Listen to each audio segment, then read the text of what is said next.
कैसे आप सभी लोग, एक बार फिर से वेलकम है आपका मेरे YouTube channel study with Yogesh में। आज से आप लोगों की एनसीईआरटी की मध्यकालीन भारत यानी मेडिवल हिस्ट्री के जो फैक्ट हैं वो मैं कराऊंगा और लगभग 5 से 6 वीडियोज़ आपकी ये भी हो जाएंगी कंप्लीट। उसके बाद 5 वीडियो आपकी टोटल एनसीईआरटी की हिस्ट्री वाली जो मतलब एंशिएंट हिस्ट्री की बची है वो आपकी कंप्लीट हो जाएगी, उसका टेंशन मत लो। लास्ट से बचता है आपका जियोग्राफी, यानी जैसे ही जियोग्राफी की एनसीईआरटी की 5-6 वीडियोज़ कंप्लीट होंगी तो आपका टोटल मिला के जो जीएस वाला पोर्शन है मेरे द्वारा क्लोज कर दिया जाएगा। ठीक है, फिर आपको जीएस ज़्यादा पढ़ने की ज़रूरत भी नहीं है, उतना स्कोप भी नहीं, लेकिन एनसीईआरटी आप देख ही लेना। ये देखो आपको क्या करना है, ल्यूसेंट तो आप अपने स्तर पे घर पे पढ़ते ही होंगे, जितना मैं समझता हूँ ल्यूसेंट या घटनाचक्र जो भी आप पढ़ते हैं। ठीक है, एनसीईआरटी आप पढ़ लेना। एनसीईआरटी से आपको हर एग्जाम में फ़ायदा होगा, चाहे आप लोअर पीसीएस दें, अपर पीसीएस दें, पटवारी दें, वीडियो वीपीडीओ दें, कनिष्ठ सहायक दें, पुलिस की भर्ती करें, किसी भी एग्जाम में जाते हैं एनसीईआरटी सबसे पहली प्रेफरेंस रहती है किसी भी एग्जामिनर की। उसके बाद वो और जगह से क्वेश्चन करता है, तो आप लोग इसको देखना है। ठीक है,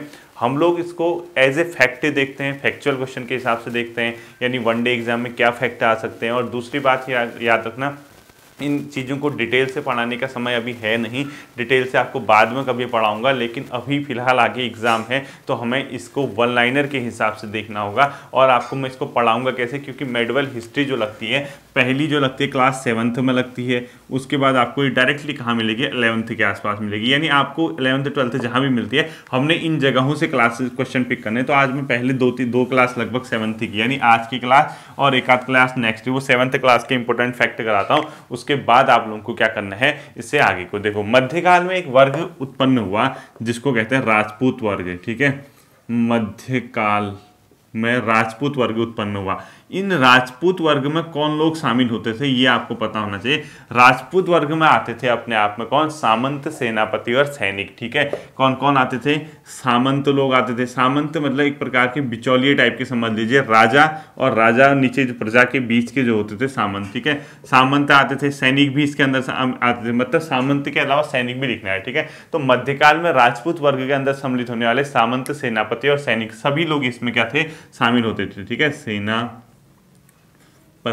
प्लस सैनिक, ये सब के सब किस में आ जाते थे, राजपूत वर्ग में आ जाते थे। ये आपको ध्यान रखना है। ठीक है, पहला क्वेश्चन। दूसरा क्वेश्चन आपको एक मोस्ट इंपोर्टेंट क्वेश्चन है, मध्यकाल में एक यंत्र का प्रयोग किया जाता था, रहट। ठीक है, रहट किस चीज के लिए होता था, सिंचाई यंत्र। तो लिखो मध्यकाल में रहट नाम का यंत्र किस चीज के लिए प्रयोग किया जाता था, सिंचाई के लिए। ठीक है, रहट यंत्र किस चीज के लिए यूज होता था, सिंचाई के लिए होता था। ये आपको ध्यान रखना होगा मध्यकाल में। ठीक, अब देखिए मध्यकाल जब शुरू होता है, आप एंशिएंट हिस्ट्री में आपको जैसे समझाऊंगा कुछ फैक्ट वगैरह, उसके बाद जो राजपूत वर्ग है या साउथ इंडिया में चोल, पांड्यचेर, इनके समय में, या उत्तर भारत के राजपूत वंश जो है, तो उसके जस्ट बाद मध्यकाल शुरू होता है। तो उसी क्रम में एक बहुत फेमस क्वेश्चन है, त्रिपक्षी संघर्ष किनके मध्य हुआ था, और ये आपको मैं वहां भी पढ़ाऊंगा, कहाँ, एंशिएंट हिस्ट्री में। ठीक है, त्रिपक्षी संघर्ष। त्रिपक्षी संघर्ष 3 मतलब अलग अलग वंशों के बीच हुआ था, जिसमें पूर्व में पाल वंश था, यानी पूर्वी भारत में कौन था, इसमें पाल वंश था। पश्चिम भारत में इसमें गुर्जर प्रतिहार वंश था, गुर्जर प्रतिहार बोलते हैं इनको। ठीक है, ये त्रिपक्षी संघर्ष आता है, कौन सा सम्मिलित नहीं था पूछेगा आपसे, गुर्जर प्रतिहार वंश। और इसके अलावा जो इसका तीसरा था वो था राष्ट्रकूट वंश। ठीक है, इन तीनों के बीच एक संघर्ष हुआ था जिसको त्रिपक्षी संघर्ष बोला जाता है, और ये था अपने आप में किस एक इलाके को प्राप्त करने के लिए, कन्नौज को प्राप्त करने के लिए। ठीक है, कन्नौज को प्राप्त करने के लिए त्रिपक्षी संघर्ष हुआ था, आपको क्या करना है, ध्यान रखना है। ठीक है, तो त्रिपक्षी संघर्ष में पाल, गुर्जर प्रतिहार और तीसरा कौन था, राष्ट्रकूट वंश, और किस चीज को प्राप्त करने के लिए, कन्नौज को प्राप्त करने के लिए इनके बीच संघर्ष हुआ करता था, त्रिपक्षी संघर्ष। ठीक है, अब 2 लिपि चली थी मध्यकाल में। लिपि जैसे आपने ब्राह्मी लिपि वगैरह सुना है, ऐसी मध्यकाल में एक नस्तलिक लिपि चली थी, एक सिक्कस्त लिपि चली थी। ठीक है, पहला लिखो आप लोग, ये कहां से कहां लिखी जाती थी ये पता होना चाहिए, नस्तलिक लिपि लिखो, नस्तलिक लिपि। ये जो नस्तलिक लिपि थी ये कहाँ से कहाँ लिखी जाती थी, ये थी अपने आप में राइट टू लेफ्ट, यानी आप जैसे मैं इधर से ऐसे लिख रहा हूँ ना, ब्राह्मी लिपि है, देखो मैं लेफ्ट से राइट की ओर लिख रहा हूँ इस प्रकार से। अगर आप कोई चीज़ ऐसे लिखोगे इधर को तो वो बोला जाएगा राइट टू लेफ्ट, यानी दाएं से बाएं की ओर नस्तलिक लिपि लिखी जाती थी। ये आप लोगों को ध्यान रखना है। और इसी प्रकार के सिक्कस्त लिपि थी, सिक्कस्त लिपि जो थी लेफ्ट टू राइट थी। ठीक है, उसको क्या लिखोगे आप, मतलब ये सिर्फ ये पता होना चाहिए कि लिपि कहाँ से कहाँ को लिखी जाती थी। सिक्कस्त लिपि, ये जस्ट इसका एंटी था, यानी ये कहाँ से था, लेफ्ट टू राइट हुआ करता था। आपको ये क्या करना है, ध्यान में रखना होगा, ठीक है। अब देखो राष्ट्रकूट वंश जो है साउथ में था, वो किसके सामंत थे, कभी पूछेगा तो चालुक्य के, ठीक है। राष्ट्रकूट सामंत किसके हुआ करते थे, राष्ट्रकूट किन लोगों के सामंत थे, ये थे चालुक्य वंश के, यानी चालुक्य के सामंत हुए थे राष्ट्रकूट। इनका एक राजा था दंतीदुर्ग, उसने चालुक्यों को पराजित करके राष्ट्रकूट वंश की स्थापना की थी। और चालुक्य की भी अलग अलग शाखाएं थी, तो जो कर्नाटक के चालुक्य थे वहां का जो सामंत हुआ करते थे वो राष्ट्रकूट पहले इनके सामंत थे, ठीक है। तो क्वेश्चन पूछेगा राष्ट्रकूट किसके सामंत थे, तो आप लोग लिखोगे चालुक्य के। क्वेश्चन फॉर्म पे लिखना आप लोग, राष्ट्रकूट किसके सामंत थे, चालुक्य के सामंत थे, ठीक, ऐसे लिखना है। अब जैसे एक टर्मिनोलॉजी आती है वेट्टी, वेट्टी नाम का एक शब्द चलता है, वेदी या वेट्टी, ये क्या होता था, ये क्या चोल काल में एक शब्द चलता था, चोल काल में एक शब्द चलता था, उसका नाम था वेट्टी। तो लिखो चोल काल में वेट्टी का क्या अर्थ था, कर जो जबरन श्रम के रूप में लिया जाता था, यानी एक प्रकार का टैक्स जो श्रम के रूप में यानी लेबर के रूप में लिया जाता था। आपसे काम करवाया जाएगा, आपको पैसा नहीं जाएगा, एक प्रकार से बेगारी समझ लीजिए। यानी सीधे सीधे क्या लिखिए, कर जो श्रम के रूप में लिया जाता था, श्रम मतलब लेबरी, ठीक है, के रूप में, इसको बोला जाता था चोल काल में क्या, वेट्टी। चोल वंश था साउथ में, उसके टाइम पे इसको वेट्टी बोला जाता था। वेट्टी किसके काल में था, चोल काल में, कर जो जबरन श्रम के रूप में लिया जाता था। अब आता है आपका मोस्ट इंपोर्टेंट क्वेश्चन, एलोरा की गुफाएं जो थी वो किस राजवंश से या किन लोगों से संबंधित थी, राष्ट्रकूट राजवंश से, बहुत इंपॉर्टेंट है। तो अगला लिखो, एलोरा की गुफाओं प्लस मंदिर का निर्माण किसने किया था, राष्ट्रकूट शासकों ने। मोस्ट इंपोर्टेंट कर देना है, ठीक है। और एलोरा कहाँ पड़ता है, महाराष्ट्र में, ठीक है, महाराष्ट्र को। एलोरा की गुफा प्लस मंदिरों का निर्माण, गुफा प्लस मंदिर निर्माण किन शासकों ने कराया था, राष्ट्रकूट शासकों ने। ये बहुत इंपॉर्टेंट है, ठीक है। राष्ट्रकूट शासकों ने क्या कराया था, एलोरा की गुफाओं व मंदिरों का निर्माण कराया था, ये आपको ध्यान रखना है। और ये जो एलोरा पड़ता है कहाँ पड़ता है, महाराष्ट्र में पड़ता है, ये भी आपको क्या रखना होगा, ध्यान में रखना होगा, ठीक है। अब राष्ट्रकूट राजाओं ने जो ये एलोरा गुफाएं बनाई थी, इसमें एक जैसे गुफाएं हैं, 15वीं नंबर की जो गुफा चित्र है, यानी 15वें नंबर की, उसमें भगवान विष्णु को नरसिंह अवतार में दिखाया गया, इसको याद रखना है, ठीक है। गुफा 15 के भित्ति चित्र में विष्णु को नरसिंह अवतार में दिखाया है। तो लिखो गुफा 15 के भित्ति चित्र मतलब अंदर की भीतर पे जो भीतर वाला पोर्शन है उस पर जो चित्र बनाए गए, ठीक है। भित्ति चित्र पर भगवान विष्णु को किस अवतार में दिखाया गया है, नरसिंह अवतार में, ठीक है। विष्णु को किस अवतार में दिखाया गया है, नरसिंह अवतार में दिखाया गया है, ठीक है। इसमें एलोरा की गुफाओं में भगवान विष्णु को नरसिंह अवतार में किस भित्ति चित्र में दिखाया है, गुफा 15 की भित्ति चित्र में इनको नरसिंह अवतार में दिखाया गया है।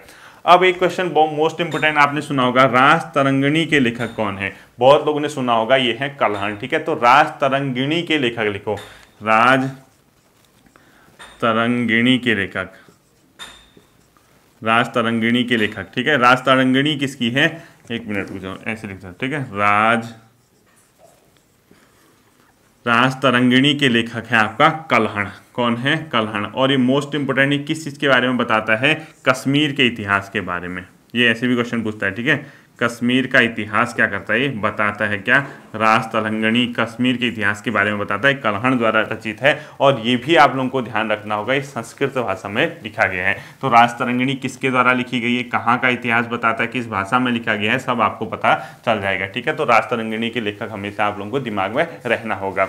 अब देखो आप लोगों ने एक इतिहासकार का नाम सुना होगा, फारस वगैरह से ये लोग आए थे, उसका नाम था अल बरूनी। अल बरूनी भारत किसके साथ आया था, क्वेश्चन ये पूछता है, उसका नाम होगा महमूद गजनी के साथ, ठीक है। तो अल बरूनी जो विदेशी यात्री था, विदेशी मतलब लेखक अल बरूनी, अल बरूनी बहुत बार पेपर में आता है, भारत आया, किसके साथ भारत आया अगर पूछता है तो महमूद गजनी के साथ, महमूद गजनी के साथ भारत आने वाला इतिहासकार कौन था अगर पूछता है तो अल बरूनी था। और इसी अल बरूनी ने एक पुस्तक लिखी जिसका नाम था किताब अल हिंद, जो कि फारसी भाषा में लिखी गई है। ये क्वेश्चन भी आपसे पूछता है, किताब उल हिंद किसने लिखी है, किताब अल हिंद की रचयिता किताब अल हिंद किसकी है? अल-बरूनी की है। और किस भाषा में लिखे गए हैं? फारसी भाषा में लिखा गया, ध्यान रखना इसको। और ये किसके द्वारा लिखी गई है? अल-बरूनी। और अल-बरूनी भारत में किसके साथ आया था? महमूद गजनी के साथ। ये इसलिए लाया था कि भारत की संस्कृति, हिंदुस्तान की संस्कृति, कला वगैरह की स्टडी करने के लिए, यहाँ के लोगों का रहन सहन, ये सब चीज़ देखने के लिए, स्टडी करने के लिए, इसी से हमें इसके बारे में क्या मिलती है? जानकारी मिलती है। ठीक है, अब जैसे मैंने आपको राष्ट्रकूट बताया था किसके सामंत थे, ऐसे ही कभी कभी चोल भी पूछ देता है। चोल वंश के जो शासक थे वो किसके सामंत थे? चोल जो थे अपने आप में पल्लव वंश के सामंत थे। तो ठीक है, तो लिखो चोल डैश करके पल्लव सामंत। पल्लव वंश की क्या थे? सामंत थे। आपको ये क्या करना होगा? ध्यान में रखना होगा। अब इसी क्रम में एक तंजौर, दक्षिण भारत में तमिलनाडु में एक बहुत फेमस मंदिर है, राजराजेश्वर मंदिर। ठीक है, तो ना बृहदेश्वर मंदिर, उसको राजराजेश्वर मंदिर भी बोलते हैं। तो तंजौर का राजराजेश्वर मंदिर किसने बनाया? अगर कभी पेपर में पूछते हैं या बृहदेश्वर मंदिर किसने बनाया, तो राजराज चोल ने बनाया था। ठीक है, तो लिखो तंजौर का बृहदेश्वर मंदिर, तंजौर का बृहदेश्वर मंदिर का निर्माण, तंजौर के बृहदेश्वर मंदिर का निर्माण किसने किया था? राज ने किया था। ठीक है, ध्यान रखना, तंजौर के बृहदेश्वर मंदिर का निर्माण किसने किया था? राजराज। और ये चोल वंश का क्या था? शासक था। ये सब इंपॉर्टेंट क्वेश्चन है एनसीईआरटी के जो मैं आपको करा रहा हूँ, और ये मेरी बड़ी मतलब मेहनत करने के बाद इधर उधर से निकलते हैं इफेक्ट, तब जाके मैं आप लोगों के एग्जाम की दृष्टि से निकालता हूँ। ठीक है, वरना एनसीईआरटी इतनी जल्दी खत्म होती नहीं है। तंजौर के बृहदेश्वर मंदिर का निर्माण किसने किया था पूछेगा तो राजराज ने किया था। ये आपको ध्यान रखना होगा। अब देखो, इनके काल में एक अभिलेख मिला है, उसका नाम है उत्तर मेरु अभिलेख, जो कि इनके स्थानीय स्वशासन की जानकारी देता है। ठीक है, स्थानीय स्वशासन मतलब लोकल गवर्नेंस। तो लिखो चोलकालीन उत्तर मेरु अभिलेख, चोलकालीन उत्तर मेरु अभिलेख किसके बारे में जानकारी देता है? स्थानीय स्वशासन। किसका स्थानीय स्वशासन? स्थानीय स्वशासन, ये चोल काल का। ठीक है, स्थानीय स्वशासन के बारे में जानकारी देता है उत्तर मेरु अभिलेख। अब स्थानीय स्वशासन मतलब लोकल गवर्नेंस, यानी जैसे अभी पंचायत वगैरह चलती हैं, ग्रामीण इलाके का शासन, उसके अलावा पंचायत वगैरह में, वैसे ही पहले के समय में ग्रामीण इलाके, उससे ऊपर के इलाके में जो शासन चलता था उसकी जानकारी मिलती है उत्तर मेरु अभिलेख से। और ये उत्तर मेरु अभिलेख है इनके एक राजा परातंक वन का, इसका नाम है परातंक वन, परातंक एक का ये अभिलेख है, उत्तर मेरु अभिलेख। ठीक है, इसके बारे में स्थानीय स्वशासन के बारे में क्या मिलती है? जानकारी। अब आपको इन्हीं के काल में आपको मैं बताता हूँ कांस्य जो होता था। ठीक है, कांस्य की मूर्ति बहुत फेमस थी, विश्व प्रसिद्ध थी चोलकालीन में। तो शिव के तांडव रूप की मूर्ति मिली है जो कि कांस्य से निर्मित है। तो कांस्य की नटराज मूर्ति किस चीज को प्रदर्शित करती है? लिखो कांस्य से बनी नटराज मूर्ति, कांस्य से बनी नटराज मूर्ति, ये किस चीज को दर्शाते हैं? शिव के तांडव रूप को। ठीक है, शिव का तांडव रूप आपको इसमें देखने को मिलेगा, शिव का तांडव रूप। और ये है कहाँ पे? कांस्य नटराज जो है मतलब ये चोलकालीन है। ठीक है, चोल वंश, क्योंकि कांस्य बहुत ज़्यादा इनके शासन में क्या था? प्रसिद्ध था। आपको ये क्वेश्चन भी करना होगा, ध्यान में रखना होगा। अब इनके समय में दो एक आध शब्द आते हैं चोल काल में, एक मुवेंदवेलम बोलते थे किसी को ये, और एक को अर-इयार बोलते थे। ये किसको बोलते थे? चोल राजा जो धनी किसान होते थे, यानी धनी मतलब भूस्वामी जिसको बोलते थे। तो चोल काल में धनी भूस्वामी कहलाते थे। लिखो चोल काल में धनी भूस्वामी, यानी धनी भूस्वामी का मतलब जिसके पास अच्छा खासा क्या होगा? भूमि होगी, वो क्या कहलाते थे? वो लिखना है। ठीक है, तो चोलकालीन धनी भूस्वामी जो कहलाते थे वो क्या कहलाते थे? अगर आपको ये कोई कभी क्वेश्चन पूछता है तो आपको मुवेंदरम लिखना है। ठीक है, मुवेंदम बोलते हैं, यानी इसको बोलते थे मुवेंदवेलम। ठीक है, मुवेंदवेलम। तो क्या बोलते थे? मुवेंदवेलम, मुवेंदवेलम बोला जाता था किसको? चोल काल में धनी किसानों को मुवेंदवेलम बोला जाता था। और इसके साथ एक और टर्मिनोलॉजी आती थी अर-इयार, अर-इयार की उपाधि भी इन्होंने दी थी। ठीक है, अर-इयार, यानी चोल काल में धनी भूस्वामी को मुवेंदवेलम और अर-इयार बोला जाता था। इसको माइंड पे आपको क्या करना होगा? याद रखना होगा। और इसी प्रकार से आपको मैं एक और चीज़ बता देता हूँ, तीन टर्मिनोलॉजी इनके समय की बहुत फेमस है। एक को बोलते हैं सालाभोग। ठीक है, एक होता था सालाभोग, एक होता था ब्रह्मदेयी। सालाभोग के आगे लिखो विद्यालयों को अनुदान में की गई भूमि, यानी विद्यालयों को जो दान वगैरह देते थे उसको सालाभोग बोला जाता था। यानी विद्यालय के रखरखाव हेतु जो भूमि दी जाती थी उसको सालाभोग लिख लेना आप। ठीक है, सालाभोग के आगे लिखो विद्यालय के रखरखाव हेतु दी जाने वाली भूमि को सालाभोग बोला जाता था। जबकि ब्रह्मदेयी के आगे आप लोगों को क्या लिखना होगा? ब्राह्मणों को उपहार में दी गई भूमि। ठीक है, ये ब्राह्मणों को उपहार में दी गई भूमि लिखो इसके आगे। ब्राह्मणों को उपहार में दी गई भूमि,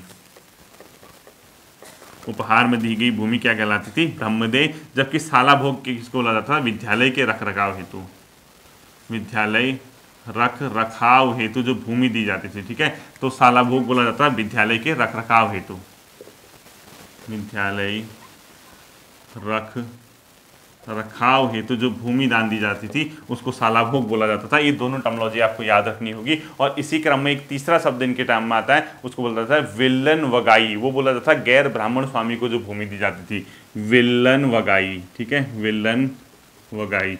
ये लिखो, गैर ब्राह्मण को दी गई भूमि, यानी जो ब्राह्मण नहीं होंगे, ठीक है, चोल काल में गैर ब्राह्मण को भूमि, उसको क्या बोला जाता था? विल्लन वगाई बोला जाता था इनके शासन काल में। ये तो था आपका हल्का सा एक आइडिया किस चीज़ के बारे में। मध्यकाल शुरू होने से पहले हल्का जो चोल वगैरह जो चला था उनके इसमें इंपॉर्टेंट, बाकी चोल वगैरह के सारे क्वेश्चन आपको एनसीईआरटी हिस्ट्री के जो एंशिएंट हिस्ट्री के जो फैक्ट हैं उसमें मैं आपको बताऊंगा। अब देखो दिल्ली पर शासन करने वाले शासक कौन थे, ठीक है, तो आपको लिखना है दिल्ली पर शासन का क्रम, यानी किन लोगों ने दिल्ली पर शासन किया। तो ये सबसे पहले कौन से? गुलाम वंश आया था, ठीक है, इसको फिर आया था खिलजी वंश, अलाउद्दीन खिलजी वाला, ठीक है, फिर आया था तुगलक वंश, फिर आया था सैयद वंश, फिर आया था लोदी वंश, उसके बाद आया था मुगल वंश। यानी इस प्रकार से हमने जो पूरा मध्यकालीन भारत पढ़ना है इनके फैक्ट पढ़ने। गुलाम वंश सबसे पहले आया था, उसके बाद कौन सा आया था? खिलजी वंश, तुगलक वंश, सैयद वंश, लोदी वंश, मुगल वंश, ठीक है। तो ये आपको एक क्रम याद रखना होगा कि हाँ दिल्ली पे इन लोगों ने शासन किया, इतना ही पता होना चाहिए कि गुलाम, खिलजी, तुगलक, सैयद, लोदी और मुगल वंशों ने दिल्ली पे कहीं ना कहीं शासन किया था, ये आपको पता होना चाहिए। अब इन लोगों ने, कई लोगों ने एक शहर बनाए थे दिल्ली के आसपास के इलाके में, उसको बोला जाता है गैरिसन शहर। गैरिसन शहर किसको बोला जाता था? जो इनके सैनिकों के रहने के लिए जो किलेबंद शहर होते थे, यानी चारों ओर से बंद कर दिया। गैरिसन शहर किन लोगों के लिए बनाए जाते थे? किलेबंद शहर जो सैनिकों के लिए होते थे, ठीक है, सैनिकों हेतु इन लोगों ने बनाए थे दिल्ली शासन में, सैनिकों हेतु। और ये क्या थे? किले बंद थे, यानी इसका किला जो था बंद था, पूरा दीवारी लगा के बंद कर दिया जाता था, उसको गैरिसन शहर बोला जाता था, सैनिकों के लिए होता था। और इन्हीं के समय में एक टर्मिनोलॉजी चलती है बदंगा। वो किसको बोलते थे ये आप लोगों को पता होना चाहिए, गुलाम को बोला जाता था। यानी बदंगा किसको बोलते थे? गुलाम को। दिल्ली शासन काल में बदंगा शब्द किस चीज़ के लिए यूज हुआ है? गुलाम के लिए यूज हुआ है, ये आपको पता होना चाहिए। दिल्ली शासन में बदंगा शब्द किसके लिए यूज हुआ है? गुलाम के लिए। अब आपको मैं बता देता हूँ इन लोगों ने जो शासन किया, जैसा किया, वो सब छोड़ दीजिए, वो तो पढ़ते रहेंगे हम लोग। आपका एक क्वेश्चन ये आता है, जैसे अलाउद्दीन खिलजी था, खिलजी वंश का सबसे महान शासक, उसने साउथ इंडिया का जब अभियान किया, दक्षिण भारत के इलाकों को जीतने के लिए उसने भेजा, तो उसने एक अपने सैनिक को भेजा, उसका नाम पूछता है आपके एग्जाम में, उसका नाम है मलिक काफूर, ठीक है। तो आपको क्वेश्चन क्या लिखना है? अलाउद्दीन खिलजी ने दक्षिण विजय हेतु किस सैनिक को भेजा था? मलिक काफूर। तो लिखो, अलाउद्दीन खिलजी ने दक्षिण विजय के लिए किसे भेजा था? अलाउद्दीन खिलजी ने दक्षिण भारत के विजय हेतु किसे भेजा था? अलाउद्दीन खिलजी ने दक्षिण विजय हेतु किस सैनिक को भेजा था? उसका नाम है क्या? मलिक काफूर। ये आता है पेपर में, मलिक काफूर। आपको सीधे सीधे लिखना है, अलाउद्दीन खिलजी ने दक्षिण भारत की विजय हेतु किसको भेजा था? मलिक काफूर को, ये लिखना है। अब इन लोगों के समय में 3-4 शब्द बहुत फेमस हुए, 3-4 टाइप के, कर वगैरह समझ लीजिए। उन तीनों का नाम पेपर में आता है आपका। एक खराज लिखो, एक खुम्स लिखो, एक जकात लिखो। तीनों के तीनों मोस्ट इंपोर्टेंट कर देना। खराज क्या होता था, खुम्स क्या होता था, और तीसरा क्या होता था? जकात। जो खराज होता था कृषि पर लगाया गया कर था, यानी कृषि उपज पर, ये टोटल उपज का 50%, ठीक है। कृषि उपज पर क्या होता था? जो कर लगाया जाता था, ये 50% होता था टोटल उपज का लगभग, ठीक है। खुम्स होता था लूट कर प्राप्त किया गया धन, लूट कर, युद्ध लूट कर या कैसे भी लूट मात करके लूट कर प्राप्त किया गया, ठीक है, धन जो होता था उसको क्या बोला जाता था? खुम्स बोला जाता था। और जबकि जकात होता था एक प्रकार का कर जो कि मुसलमानों से धार्मिक कर लिया जाता था। तो इसको लिखो, धार्मिक कर जो कि मुसलमानों से लिया जाता था। मुसलमान भी जो संपन्न वर्ग थे, ठीक है, धार्मिक कर था किससे लिया जाता था? मुसलमानों से, मुसलमानों से लिया जाने वाला धार्मिक कर जो था जकात कहलाता था। ये आपको क्या करना होगा? ध्यान रखना होगा। नेक्स्ट क्वेश्चन देखिए, याद रखना है, ठीक है, खराज, खुम्स और जकात। अब अगला क्या आता है आपका? एक ये लिख लेना, ठीक है। खराज क्या था? मैंने लिख रहा है कृषि पर कर। खुम्स क्या था? मैंने लूट कर, लूटा गया माल। और जकात क्या था? धार्मिक कर था। अब एक दिल्ली का एक शासक था जिसने सांकेतिक मुद्रा चलाई थी, वो कौन था? मोहम्मद बिन तुगलक। ठीक है, मोस्ट इंपोर्टेंट, सांकेतिक मुद्रा चलाने वाला। सांकेतिक मुद्रा मतलब इसके समय में क्या हो रहा था, बार बार मंगोल लोग जो थे आक्रमण कर रहे थे दिल्ली पे, तो अब इसको सैनिकों की ज़्यादा संख्या रखनी थी ताकि उनको क्या कर सके, ये मतलब अपने साम्राज्य की रक्षा कर सके। तो अब सैनिकों को रखेगा तो वेतन वगैरह देना होगा, तो इसने पैसा तो था नहीं, कोष खत्म कर दिया, तो इसने सांकेतिक मुद्रा चला दी। जैसे अगर मैं ये कहूँ अभी जैसे भारत में है, अब इतना जैसे रुपया है, अगर किसी के पास ज़्यादा चाहिए तो भारत सरकार ने कहा चलो एक सांकेतिक मुद्रा चला देते हैं, एक कागज़ फाड़ो, उस पर 10 रुपये लिख दो तो 10 मान लिया जाएगा। ऐसा कैसी बर्बादी हो जाएगी, खुद सोचो, सभी ऐसा कर देंगे। तो सांकेतिक मुद्रा चलाने वाले का शासक का नाम पूछता है आपसे, तो उसका नाम था मोहम्मद तुगलक। ठीक है, क्या लिखोगे? मोहम्मद तुगलक। यानी दिल्ली शासन में सांकेतिक मुद्रा चलाने वाला जो शासक था उसका नाम था मोहम्मद तुगलक। ठीक है, ये आपको ध्यान रखना होगा। इसी तरीके से एक सिरी नामक गैरिसन शहर किसने बनाया था? अलाउद्दीन खिलजी ने। तो सिरी नामक शहर लिखो। जैसे अभी मैंने आपको बताया ना, गैरिसन शहर किसके लिए होता था? सैनिकों के लिए। तो उसी क्रम में एक सिरी नामक गैरिसन शहर बनाया था, सिरी नामक शहर। ये दिल्ली के पास किसने बनाया था? अलाउद्दीन खिलजी ने।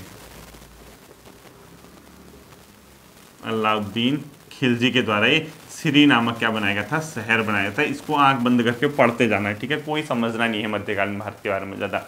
अब आता है सुपर इंपोर्टेंट क्वेश्चन, बाजार नियंत्रण की नीति लागू करने वाला दिल्ली सल्तनत का शासक। मोस्ट इंपोर्टेंट, बाजार नियंत्रण की नीति, बाजार नियंत्रण की नीति। ठीक है, ये लागू करने वाला दिल्ली सल्तनत का जो शासक था वो कौन था? अलाउद्दीन खिलजी लिख दिया मैंने। ठीक है, और ख लिख दिया, अलाउद्दीन खिलजी इसी का नाम है। तो अब देखो इसने क्या किया, बाजार नियंत्रण प्रणाली भी अपनाई थी अपने सैनिकों के खर्च के लिए, कोई बेईमानी न करे, कोई कम तोलता था तो उस जितना कम तोलेगा उतना मान से उसके हाथ से पैर से काट के और मतलब काट दिया जाता था। बहुत कठोर नीति अपनाई थी, निरीक्षण के लिए अपने अधिकारी रखे थे, कोई बाजार में गड़बड़ ना करे। तो बाजार नियंत्रण की लागू करने वाला कौन था? अलाउद्दीन खिलजी। आपको ये रखना है। अब यहाँ पर एक किताब आती है जिससे हमें इसके बारे में जानकारी मिलती है, तो उस बुक का नाम पूछता है तारीख ए फिरोज शाही। पुस्तक किसने लिखी है? बर्नी ने। ये मोस्ट इंपोर्टेंट है, तारीख ए फिरोज शाही। तारीख ए फिरोज शाही, ये जो पुस्तक लिखी है ये किसके द्वारा लिखी गई है? बर्नी के द्वारा। ठीक है, बर्नी के द्वारा, जिससे हमें इसके बारे में जानकारी भी मिलती है। बर्नी के द्वारा क्या लिखी है? तारीख ए फिरोज शाही नामक पुस्तक को लिखा गया है। अब ये अलाउद्दीन खिलजी था, इसी के समय दिल्ली में सर्वाधिक मंगोलों ने आक्रमण किया। तो ये क्वेश्चन भी बहुत पूछता है, तो अगला लिखो, दिल्ली में सर्वाधिक मंगोल आक्रमण। दिल्ली में सर्वाधिक मंगोल आक्रमण किसके समय हुए? मंगोल आक्रमण, दिल्ली में सर्वाधिक मंगोल आक्रमण किसके समय हुए थे? अलाउद्दीन खिलजी के समय। ठीक है, अलाउद्दीन खिलजी के समय सर्वाधिक क्या हुए थे? मंगोल आक्रमण हुए थे। दिल्ली में सर्वाधिक मंगोल आक्रमण किसके समय हुए थे? ये क्वेश्चन भी आपसे पेपर में पूछता है। और इसी अलाउद्दीन खिलजी ने सैनिकों को नकद वेतन देने की प्रथा शुरू की। तो इसके ऊपर मोस्ट इंपोर्टेंट क्वेश्चन कर देना, सैनिकों को नकद वेतन देना शुरू। सैनिकों को नकद वेतन, यानी सैनिकों को क्या किया इसने? मतलब कैश के रूप में, यानी नकद वेतन देना शुरू किया, नकद वेतन देना शुरू। इससे पहले क्या होता था, कोई राजस्व वाली ज़मीन दे दी या कहीं का कुछ इलाका दे दिया, तो इसने नकद वेतन देना शुरू करने वाला शासक कौन था? भी पेपर में पूछता है, अलाउद्दीन खिलजी। ठीक है, अब इनके समय में आपको दो बहुत फेमस रानियाँ बताता हूँ मैं, जो प्रसिद्ध हुई थी मध्यकालीन भारत में। एक तो रानी दिद्दा, वो कहाँ की शासिका थी, और एक दक्षिण भारत में थी, उसका नाम था क्या? रुद्रमा देवी। तो आपको लिखना है, रानी दिद्दा ने किन इलाकों में शासन किया था? कश्मीर की थी। ठीक है, रानी दिद्दा ये कहाँ की थी? कश्मीर की। मध्यकालीन भारत में रानी दिद्दा ने किन इलाकों में शासन किया? क्वेश्चन ऐसे पूछता है आपसे, तो हमेशा याद रखना कश्मीर की थी रानी दिद्दा, और एक रुद्रमा देवी थी रानी। अब इसके बारे में क्यों इंपॉर्टेंट है मैं आपको बताता हूँ। रानी रुद्रमा देवी लिखो। रानी रुद्रमा देवी ने साउथ इंडिया में शासन किया था।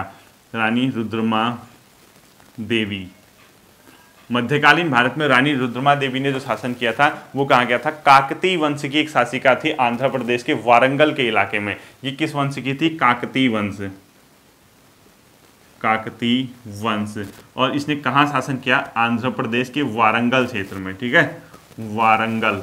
अब ये क्यों फेमस हुई? इसने अपने जो अभिलेख छपवाए थे उसमें इसने ये भ्रम पैदा कर दिया कि ये महिला है या पुरुष, यानी अपने पुरुष होने का वहम फैलाने वाली शासिका रानी रुद्रमा देवी थी। इसीलिए मैंने आपको ये क्वेश्चन करा दिया। तो इसने क्या किया, पुरुष होने का भ्रम फैलाया था अपने अभिलेखों के माध्यम से, ठीक है। तो इसने क्या किया था, लिखो, पुरुष होने का भ्रम फैलाया था, पुरुष होने का भ्रम फैलाया था रानी रुद्रमा देवी ने। और ये कहाँ की शासिका थी अगर आपसे पूछता है, ये थी वारंगल क्षेत्र, आंध्र प्रदेश में, दक्षिण भारत में। अब देखो मुगल वंश के बारे में जैसे पढ़ोगे, वो दो महान शासकों के वंशज माने जाते हैं।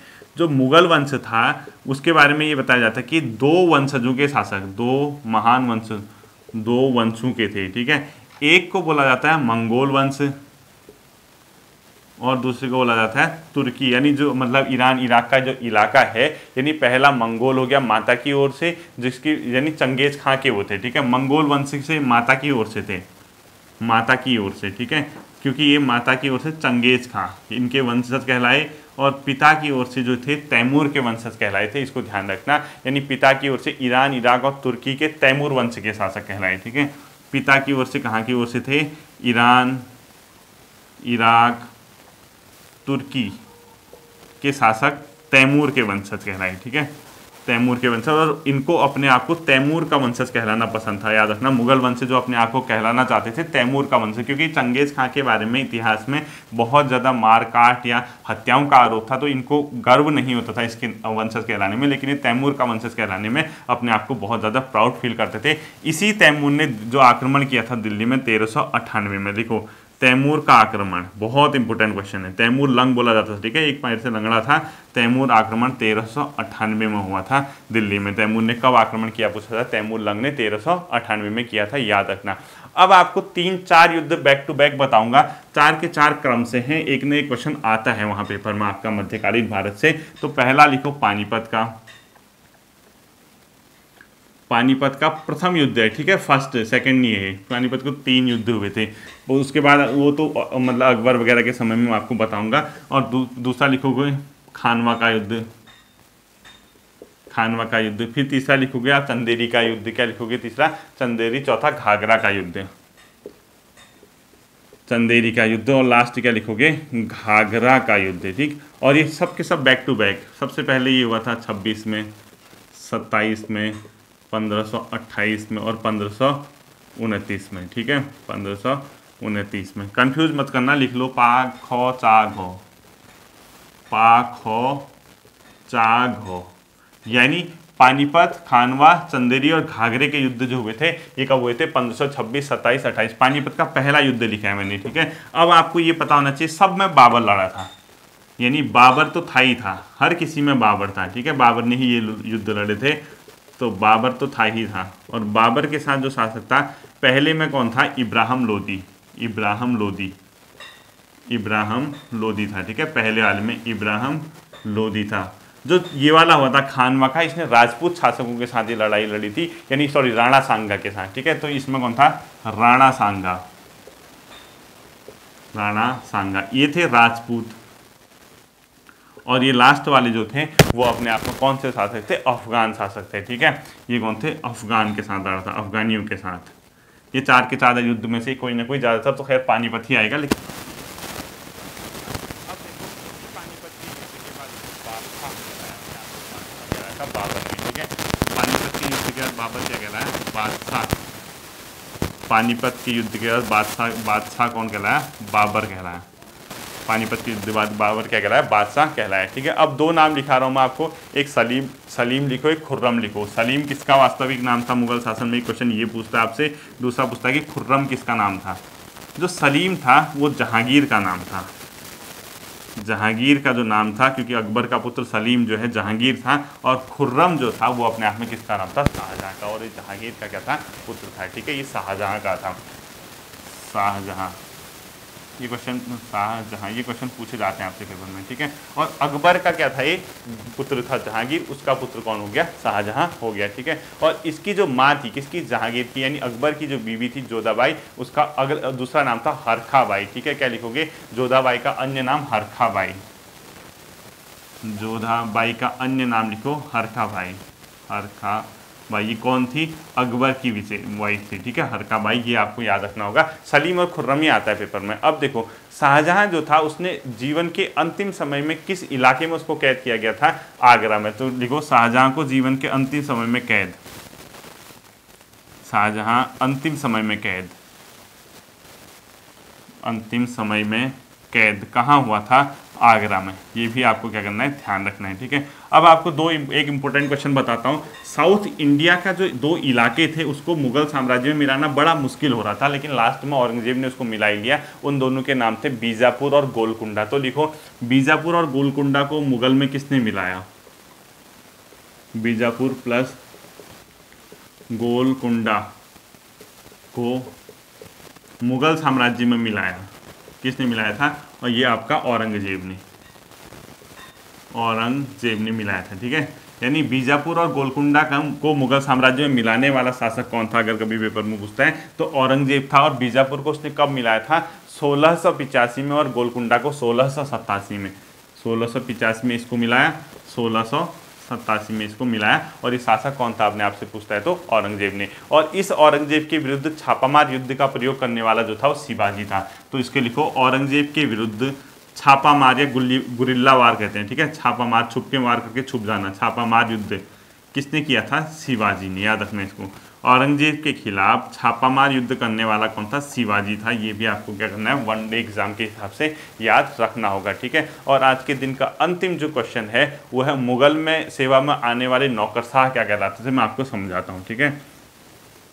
मुगल सेवा में आने वाले नौकरशाह,